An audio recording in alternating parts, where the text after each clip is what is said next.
My dad didn't wait for my name to finish echoing. He stormed onto the stage, seized my wrist, and slapped me so hard the microphone caught it like a gunshot. At my own graduation, in front of everyone. "You don't deserve that degree," he hissed while my mom screamed, "You're just a failure in a gown." The crowd froze. My cheek burned, but my mind didn't. For the first time in my life, everything felt painfully sharply clear. They thought that moment would break me. They had no idea I'd already planned something worse, something they never saw coming. I used to think graduating would feel like stepping into sunlight after years of living in someone else's shadow. That morning, before everything shattered, I stood in my small apartment adjusting the crimson robe I'd borrowed from the university. The fabric felt heavier than it should have, like it carried every shift I'd worked, every late-night lab assignment I completed alone. Every time I'd forced myself to believe that hard work could make up for the love I never received. My name is Lisa Monroe, and for as long as I can remember, I've been the afterthought in my own family. Mom liked to say Evan was born special, the kind of child who deserved every opportunity, every praise, every sacrifice. And I was, well, something else. A helper, a shadow. A kid who learned early not to expect anyone to show up for school performances or science fairs. Even the day I was hospitalized with pneumonia, I stared at the door waiting for them to walk in. They never did, so I learned to walk myself home, to study without being asked how my day was, to clap for myself when no one else would. I don't think my family ever noticed how quietly I disappeared into the background. They were too busy cheering for Evan. He got a car at 16. He got a fully funded out-of-state education, even when his grades were barely holding together. And when he moved back home at 27 with no job, no plan, and no rent money, Mom called it supporting his potential. Meanwhile, I worked 2 campus jobs and tutored on weekends just to afford groceries. But I didn't complain. I kept my head down. I focused. I dreamed quietly. And somehow, through that silence, I built a life they had nothing to do with. On graduation morning, I picked up the honor cord I'd earned through years of academic awards. The gold shimmered when sunlight hit it, and for a second, just 1 second, I let myself imagine Mom smiling at me with pride. I imagined Dad patting my shoulder. I imagined Evan joking that he always knew I'd make it. But the moment I approached them outside the stadium, reality snapped the fantasy clean in half. Mom barely looked at me. "That rope around your neck," she scoffed. "Is that really necessary? You're not trying to show off, are you?" Dad didn't even greet me before sighing. "Just keep things simple up there. Don't embarrass us. Embarrass them." The irony almost made me laugh. Students around us were hugging their families, crying, beaming, posing for pictures. And in the middle of all that joy, I stood with the people who had spent 23 years reminding me I wasn't worth celebrating. Still, I swallowed the ache. Today was bigger than them. At least I wanted it to be. But sometimes life waits until the exact moment you rise to reveal who's been trying to pull you down all along. The closer we got to the ceremony, the more the air around my family seemed to tighten. Dad walked a few steps ahead of us, hands shoved deep in his pockets, jaw set like he'd been dragged here against his will. Mom kept fussing with Evan's collar, swatting his hands away as he scrolled on his phone, barely acknowledging that this day had anything to do with me at all. When I tried to stand beside them for a photo, Evan didn't move an inch. "Lisa, seriously, not everything has to be some big moment," he muttered. Mom nodded, already annoyed. "Your brother just woke up, Lisa. Don't start." I stepped back, heat rising to my cheeks. Around us, families were taking pictures like these were treasures they'd frame forever. Moms wiping their eyes. Dads trying to hide how proud they were. One girl's little sister held a handmade sign with glitter letters spelling, "You did it." The kind of sign I used to make for myself when I was younger because no one else would. I reminded myself to breathe. Inside the stadium, I lined up with the other graduates, the honor cord warm against my neck. Ahead of me, a girl whispered excitedly into her phone about her parents arriving early just to save seats. Behind me, a guy kept turning to check if his dad had made it to the front row. Every tiny moment around me felt like a quiet reminder of what I never had. Dad's voice cut through my thoughts as he approached the barrier separating guests from graduates. "Lisa," he said sharply, beckoning me over with 2 fingers like I was a child being summoned. I stepped closer, heart tapping nervously against my ribs. He looked me over, eyes cold, evaluating. "Keep your speech short. Don't try to make it emotional. No bragging. This isn't about you." My breath caught. "Dad, it's valedictorian. I'm supposed to." He leaned in, dropping his voice low enough only I could hear. "You don't deserve that degree." The words sank like a stone into my chest. I stared at him, unsure if I'd misheard. But he didn't blink, didn't flinch. He just let the sentence hang there like a verdict he'd been waiting years to deliver. Something inside me went still. Behind him, Mom rolled her eyes at my frozen expression. "Oh, don't make that face. Just get through this, okay? And try not to draw attention." Draw attention. At my own graduation, as the valedictorian, I stepped back into the line, gripping the edges of my gown to steady myself. The stadium lights brightened, casting long shadows across the rows of chairs. The music swelled. Names began to echo through the loudspeakers as graduates stepped forward one by one. My palms were damp, my throat tight. But beneath the nervousness, something new flickered, sharp, metallic, undeniable. Not anger, not yet. Awareness. I'd spent my whole life excusing their cruelty, translating it into stress, disappointment, misunderstanding. But in that moment, hearing my own father tell me I didn't deserve the thing I fought hardest for, I saw it clearly. They weren't afraid I'd embarrass them. They were afraid I'd outgrow them. When my name was finally called, the stadium erupted in a wave of applause that didn't feel real. For a moment, I let myself believe the sound belonged to me, that I had earned every clap, every cheer, every hopeful face looking toward the stage. My heels clicked against the wooden steps as I climbed my speech, trembling slightly in my hand. I took my place behind the podium, the lights hot on my skin, my heartbeat loud but steady. And then, before I could draw my first breath, everything fractured. A sharp, slicing voice tore through the noise. My mother. "You're just a failure in a gown," she screamed, standing now, her finger pointed at me like I'd committed some public crime. A ripple of confusion spread across the crowd. I froze. Before I could register her expression, my father pushed through the aisle. His movements were fast, too fast, like anger was pulling him forward. He stormed up the steps, grabbed my arm hard enough to stop my breath, and slapped me across the face. The microphone caught it. The crack echoed across the entire field. For a second, no one moved. The air held its breath. My cheek burned, my ears rang, but my mind went eerily quiet. I tasted metal, maybe blood, maybe fear, or maybe it was something else, something colder. My father hissed, "I told you not to embarrass us." Embarrass them. My vision sharpened. The crowd blurred, but his face, his anger, came into razor focus. He wasn't ashamed of hitting me. He was ashamed people saw him do it. Security rushed forward, voices overlapping, hands reaching. "Sir, you need to step back, sir! Step away!"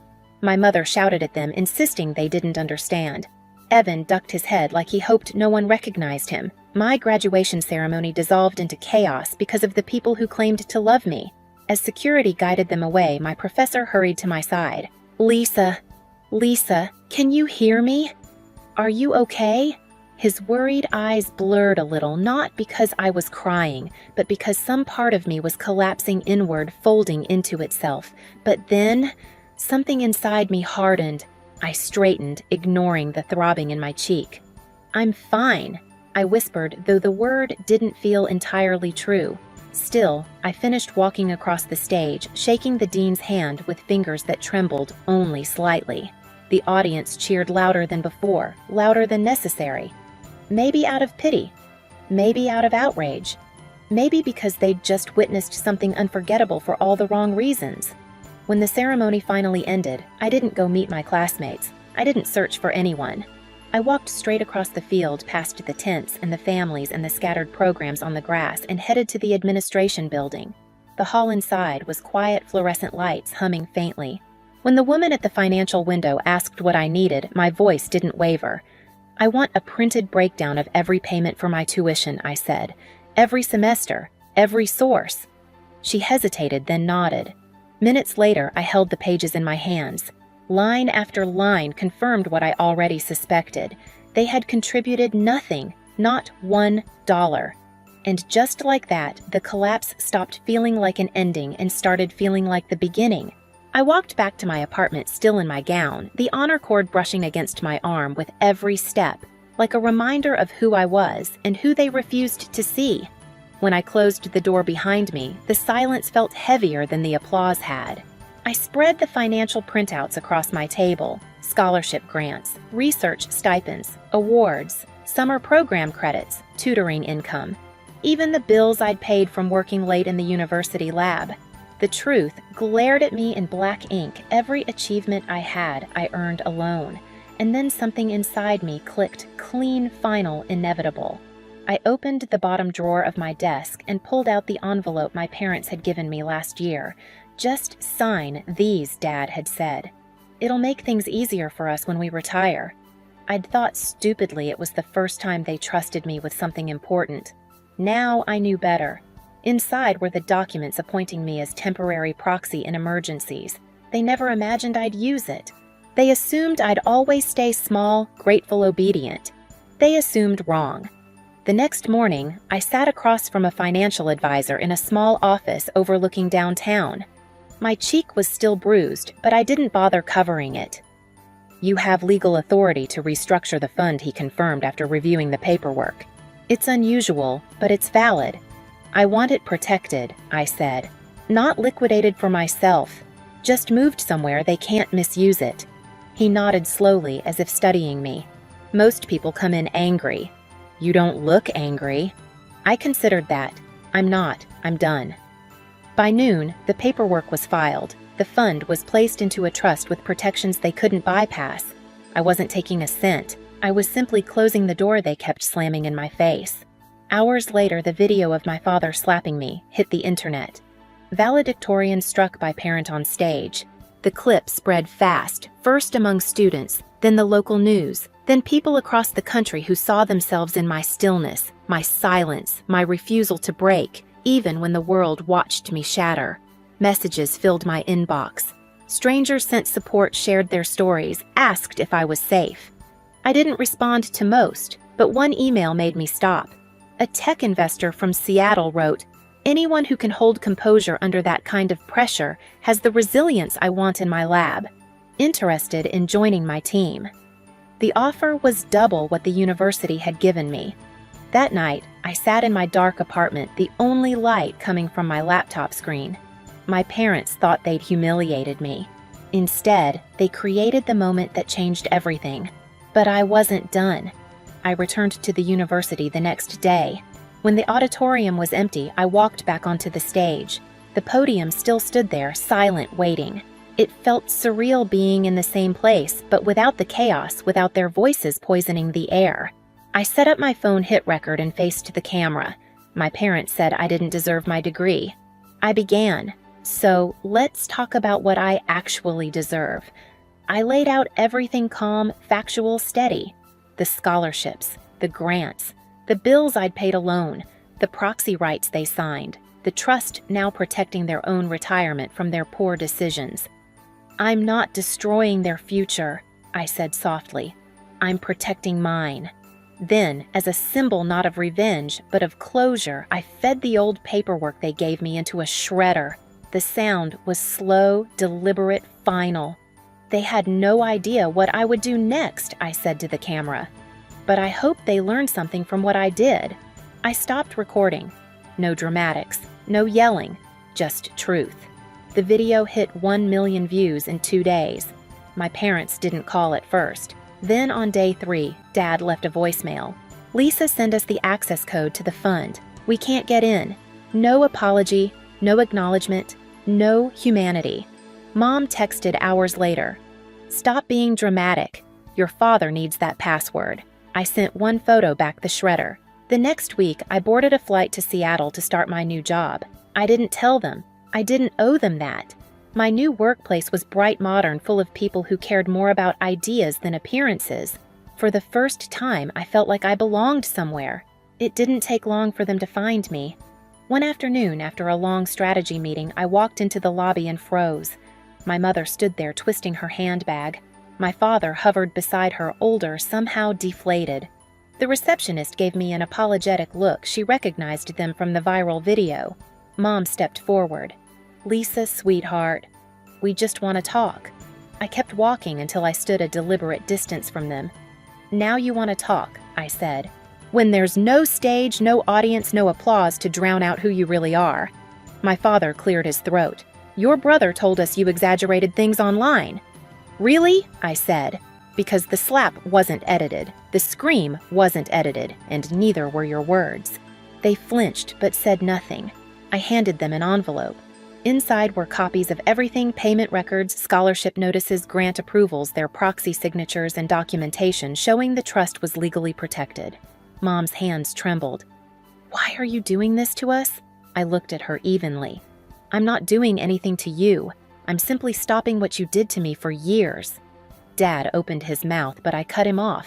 "You taught me something important, even if you didn't mean to.